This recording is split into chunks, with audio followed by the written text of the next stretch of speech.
There's something people don't fully understand about women in religious systems, and especially in systems like the Church of Jesus Christ of Latter-day Saints, where our roles as women were assigned to us. Hello, proclamation on the family. Women aren't just participants in the system, though. They're actually the ones that hold it together. Women carry the culture into the home, and they pass down those beliefs to the children. They regulate the emotional environment in the home and in the church. They're the ones that smooth things over. They keep the peace. They don't question. They nurture the children with church structure and church narrative. They embed the doctrines into their offspring. So when people think about power in religion, they often look at leadership, the authority, the prophets, the priests, the bishops, the popes. But the real sustaining force, the ones that have always kept it together, has always been women's obedience. And the reason that is because when a woman is obedient, she becomes predictable. She knows what's expected of her. She aligns with it. She self-corrects when she feels off. And the sad thing is that she prioritizes harmony over her own internal truth. Her wild divine feminine awareness, her intuition is dulled and squashed. And because of that, the system doesn't actually have to control her from the outside. She's already been taught to do it from the inside, according to what the system installed into her. But something shifts when a woman becomes free. And I don't mean she leaves. That's not the point. What changes is where she begins sourcing her authority. Rather than listening to the external programming, she starts listening to her body, to her intuition. She starts trusting what she's feeling inside and what feels true for her. And she starts naming things that she used to override or overlook when she knew inside something wasn't right. She starts setting boundaries where she used to be more compliant, and then suddenly she's no longer predictable. And that's where the disruption happens. Because the system depended on her predictability. The system depends on women's obedience and compliance.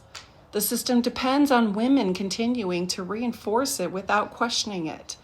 But a free woman, she doesn't automatically pass down the same beliefs that were handed down from her mother. She doesn't absorb emotional labor in order to keep everything comfortable for everyone else. She doesn't perform roles just because they were handed to her. Now, she's still there. She's still loving you. She's still connected. She's still nurturing. She's still creating beautiful things in her feminine way. She's just no longer organizing her life around this concept of obedience. She organizes it around her own internal alignment. And let me tell you, if you know, you know, that can create some tension. Because to the people still operating inside the system, to those people who are still in the church, her truth can feel like rebellion. Her boundaries can feel like rejection. Her voice can feel like a threat. But what's actually happening is more simple than that. She's just no longer willing to carry the system inside her body. She is sourcing the direction of her life from her own internal compass. And when women stop carrying the system into her body, she's not lost, no. She's actually found herself and set herself free. And when that happens, everything begins to shift. The conversations change, the children notice, the dynamics in her relationships start to move. And it's not because she's trying to tear anything down. It's because she's no longer willing to build and hold up what was never hers in the first place. And that's the part that's hard to see. A free woman doesn't have to fight the system in order to disrupt it. All she has to do is stop organizing her life around keeping it intact. All she has to do to collapse systems of control is to declare her sovereignty and start living from her own heart, her deep yearnings, her divine feminine center, her holy, sacred mother.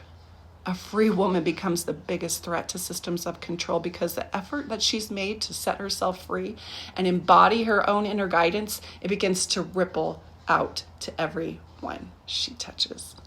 So if you're struggling to navigate through this transitional stage of your life, reach out. I've got you. Let's chat.